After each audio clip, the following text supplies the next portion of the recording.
Here's that all too predictable yikes that I knew was coming. What's going on, guys? Welcome to another episode of Smash JT. Flintlock Siege of Dawn has released.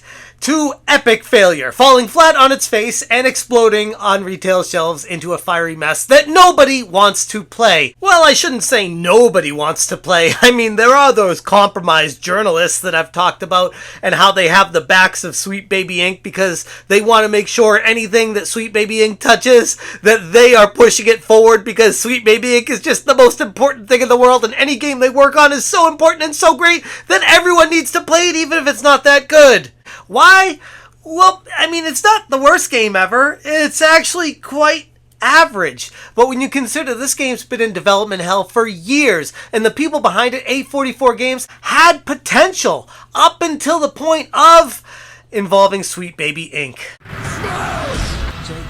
Hit that subscribe, give me a like, and check out SmashJT.com for the full article breaking down the incredible flop that Flintlock Siege of Dawn is undergoing right now. The somehow much anticipated action role-playing game from compromised journos that I covered in a previous video has released, and an A44 Games case published by Kepler Interactive, much to their dismay, has not released with a bang, but with a quiet yelp. Any initial buzz surrounding Flintlock has quickly dissipated, with Steam charts reflecting a stark reality. The game is not popular at all. Players are abandoning ship. Most aren't even bothering with it in the first place. The numbers are dropping rapidly, and a launch day peaking at, as of recording this, 648 players.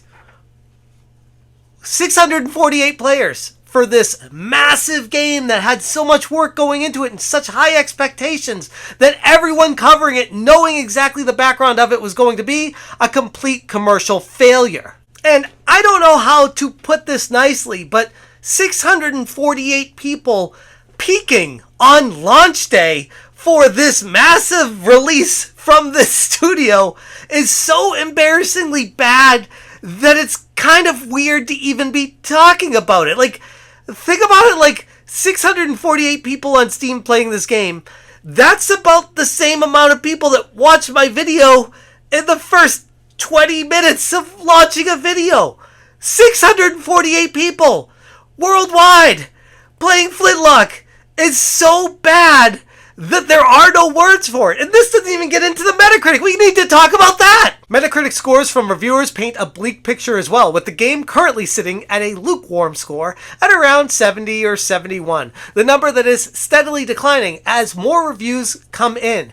More reviews coming from uncompromised journos, people that are just playing the game on their own to decide for themselves if it's good, instead of feeling like they have to push propaganda for Sweet Baby Inc. because they're in bed with them. What did I mean by compromised journos? Let's talk about Kotaku, who said Flintlock, the Siege of Dawn, has its issues, but I think A44 Games has hit upon something special here, creating both an approachable form of Souls-like gameplay and a unique, non-conventional fantasy setting that isn't just another pseudo-European medieval landscape dominated by white men.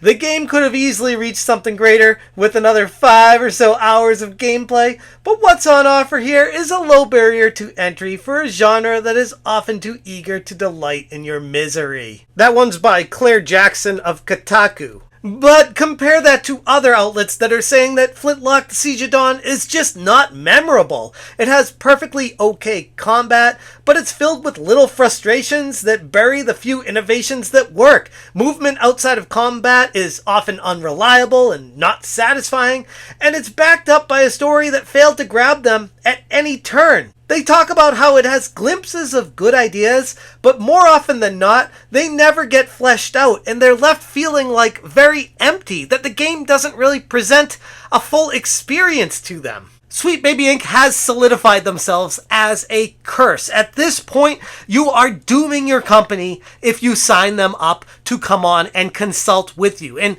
a lot of times people might hear that and be like, oh, you're blowing it out of proportion. All they do is narrative assistance and some designs and help people out and give little tidbits of what they should do. No, in the case of Flintlock Siege of Dawn, they did anything but little help and little tidbits. They completely changed the entire game around. In fact, up to and including, now I know this is going to be hard to hear for a lot of people that don't believe it, but initially the lead character was supposed to be white.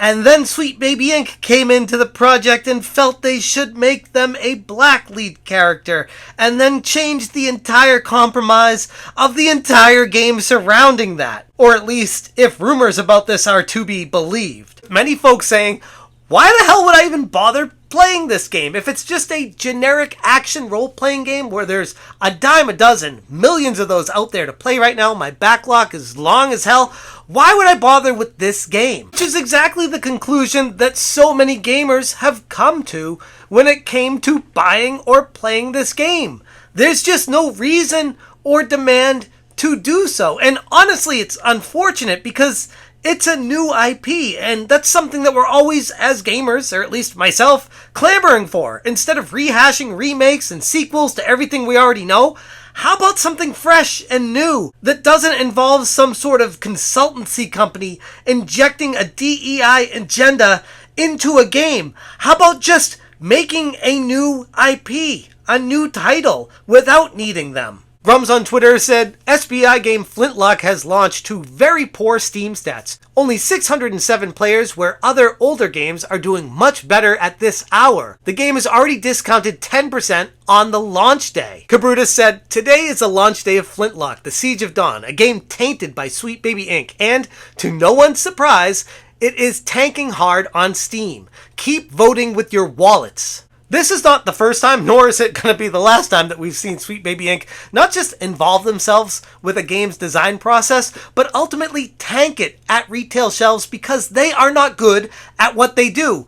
And some would even argue that it has very little to do with being good or not. It's just a matter of, are they even necessary? These are unprofessional people, a mafia going around making sure that they get their way to have these game companies pay up for their services. Otherwise, their journo friends, the nose ring mafia, will write hit piece after hit piece to destroy their company, like they were doing with Game Science, who refused to participate with them. And while that is an unconfirmed rumor at this point, it does kind of fall in line with exactly what's transpiring right now. As far as A44 Games is concerned, this most likely is going to doom their studio.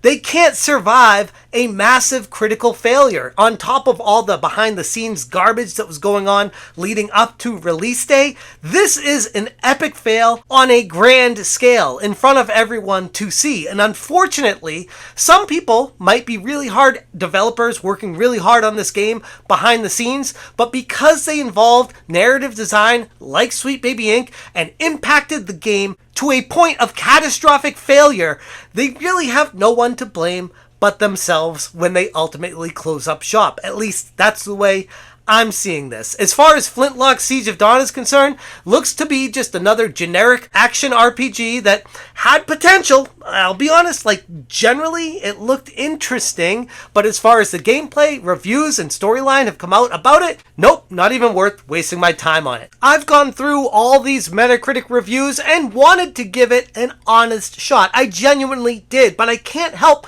but come away from it thinking that there are a couple impacted journalists out there that are trying to push this game, but overall, it's just very mixed. As of right now, on PC critic reviews, there are 5 positive overall, which is 25% of the reviews. 5 of them said it's positive. The overall, overwhelming majority are mixed. 14 of them, or making up 70%, are mixed. And then you have the 5% that are to be determined, which one of them falling under that is Kotaku, like I talked about. But it's ironic that even Kotaku doesn't have a score for this, but they're talking about it in a positive light. Just like it could have been 5 hours longer. It could have been a little bit better and bigger and could have done these things. But overall, it's the perfect entry game for you to get into, and you should really give it a shot. And it's so egregiously obvious that they're pushing an agenda for their buddies over at Sweet Baby Inc. at this point that they need to come back and hit you on the head with a tack hammer if you don't notice what they're doing right now.